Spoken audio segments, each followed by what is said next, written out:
Halo teman-teman, perkenalkan nama saya Evi Sonia Bersembiring dengan NIM 0320241117. Di sini saya ingin memaparkan teori tentang Callista Roy. Nah, siapakah Callista Roy? Berikut biografi Callista Roy.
Kita akan masuk ke dalam teori Callista Roy.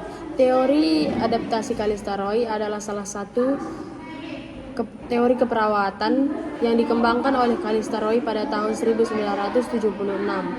Teori ini berfokus pada konsep adaptasi manusia dalam menghadapi berbagai perubahan dan tantangan yang muncul dalam kehidupan sehari-hari, baik itu fisik, psikologi, dan sosial.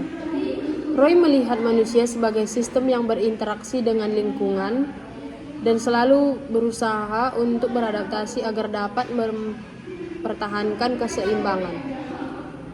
Teori ini memiliki beberapa elemen kunci. Sistem adaptasi manusia. Manusia dianggap sebagai sistem yang terdiri dari dua bagian utama, sistem fisiologi dan sistem psikologi sosial. Kedua sistem ini saling berinteraksi dan berfungsi untuk mencapai keseimbangan. Stresor adalah faktor yang menyebabkan gangguan atau perubahan dalam adaptasi seseorang. Stresor ini bisa berupa kondisi fisik, emosional, sosial, atau lingkungan yang mempengaruhi individu. Proses adaptasi ini melibatkan dua aspek penting, yaitu fokus adaptasi dan modus adaptasi. Fokus adaptasi adalah peristiwa atau perubahan yang mempengaruhi keseimbangan individu, sedangkan modus adaptasi adalah cara-cara yang digunakan individu untuk mengatasi dan beradaptasi sebagai perubahan tersebut. Misalnya melalui regulasi fisiopsikologi atau perubahan perilaku. Selanjutnya yaitu fungsi keperawatan. Dalam konteks keperawatan, peran perawat adalah untuk membantu pasien dalam proses adaptasi mereka, baik dengan mendukung mereka dalam mengatasi stresor atau dengan memfasilitasi proses adaptasi mereka melalui intervensi yang tepat. Kemudian teori Roy memberikan panduan bagi perawat untuk menilai dan merancang intervensi berdasarkan bagaimana individu beradaptasi terhadap berbagai stresor dalam kehidupannya. Teori ini lebih menekankan pentingnya pengembangan potensi adaptasi pasien dibandingkan dengan hanya mengobati atau menangani penyakit fisik pasien tersebut. Kemudian ada asumsi dari teori sistem. Sistem adalah seperangkat bagian yang saling berhubungan satu sama lain. Sistem adalah bagian yang saling bergantungan antara fungsi yang satu dengan yang lainnya.